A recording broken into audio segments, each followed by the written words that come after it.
ओम शांति। 23 दिसंबर 2024 के बाबा के महावाक्य। बाबा कहते मीठे बच्चे, तुम बाप के पास आते हो रिफ्रेश होने। बाप के मिलने से भक्ति मार्ग की सब थकान दूर हो जाती है। तुम बाप के पास आते हो रिफ्रेश होने। बाप के मिलने से भक्ति मार्ग की सब थकान दूर हो जाती है। प्रश्न, तुम बच्चों को बाबा किस विधि से रिफ्रेश करते हैं? तुम बच्चों को बाबा किस विधि से रिफ्रेश करते हैं? उत्तर, बाबा ज्ञान सुना सुनाकर तुम्हें रिफ्रेश कर देते हैं। याद से ही तुम बच्चे रिफ्रेश हो जाते हो। वास्तव में सतयुग है सच्ची विश्रामपुरी। वहाँ कोई अप्राप्त वस्तु नहीं जिसको प्राप्त करने के लिए मेहनत करनी पड़े। शिव बाबा की गोद में आते ही तुम बच्चों को विश्राम मिल जाता है, सारी थकान दूर हो जाती है। तब तो दूसरों को बनाए। जब खुद पार्श्व बुद्धि बने तब दूसरों को बनाए। पुरुषार्थ अच्छा करना चाहिए, इसमें लज्जा की बात नहीं है। परंतु मनुष्यों की बुद्धि में आधा कल्प की जो उल्टी मतें भरी हुई हैं वह कोई जल्दी भूलती नहीं है। जब तक बाप को यथार्थ स्थिति नहीं पहचाना है तब तक वह ताकत आ ही नहीं सकती है।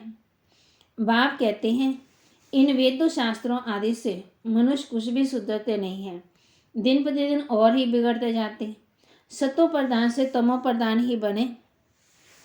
ये किसी की बुद्धि में नहीं है कि हम सतो प्रधान कैसे बने। देवी देवता थे, कैसे नीचे गिरे। कोई अप्राप्त नहीं जिसके लिए परिश्रम मनम मेहनत करनी पड़े। सतयुग में यहाँ रिफ्रेश बाप भी करते हैं तो ये दादा भी करते हैं। शिव बाबा की गोद में आते कितना विश्राम मिलता। विश्राम माना ही शांत। मनुष्य भी थक कर विश्रामी हो जाते हैं।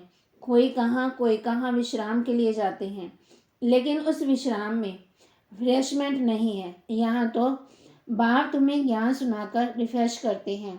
बाप की याद से भी कितने रिफ्रेश होते हैं और तमो प्रधान से सतो प्रधान बन जाते हैं। वहाँ कहते ऐसे नहीं कि तालाब में डुबकी लगाने से परी बन जाएंगे। ये सभी झूठे नाम रख दिए हैं। लाखों वर्ष कह देने से बिल्कुल ही सब कुछ भूल गए। अभी तुम अभूल बन रहे हो। नंबरवार पुरुषार्थ अनुसार विचार किया जाता है, इतनी छोटी सी आत्मा कितना बड़ा पाठ बजाती है। इतनी छोटी सी आत्मा कितना बड़ा पाठ बजाती। फिर शरीर से आत्मा निकल जाती तो शरीर को देखो क्या हो जाता है। आत्मा ही पाठ बजाती, कितनी बड़ी विचार की बात है। सारी दुनिया के एक्टर्स माना आत्माएं अपनी एक्ट अनुसार ही पाठ बजाते हैं। कुछ भी फर्क नहीं पड़ सकता है। हूबहू सारी एक्ट फिर से रिपीट हो रही है, इसमें संशय कर ही नहीं सकते हैं। धारणा के लिए मुख्य सार अविनाशी ड्रामा के राज को यथार्थ समझ हर्षित रहना है। इस ड्रामा में हर एक एक्टर का पार्ट अपना अपना है जो हूबहू बजा रहे हैं।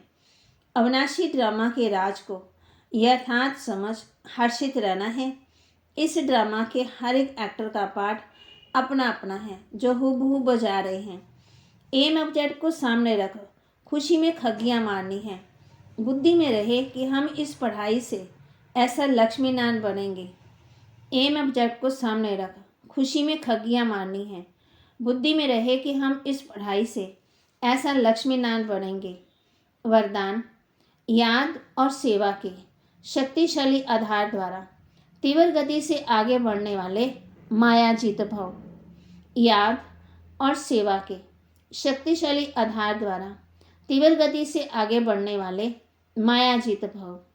ब्राह्मण जीवन का आधार याद और सेवा है। ये दोनों आधार सदा शक्तिशाली हों तो तीव्र गति से आगे बढ़ते रहेंगे। अगर सेवा बहुत है, याद कमज़ोर है, वह याद बहुत अच्छी है, सेवा कमज़ोर है, तो भी तीव्र गति नहीं हो सकती।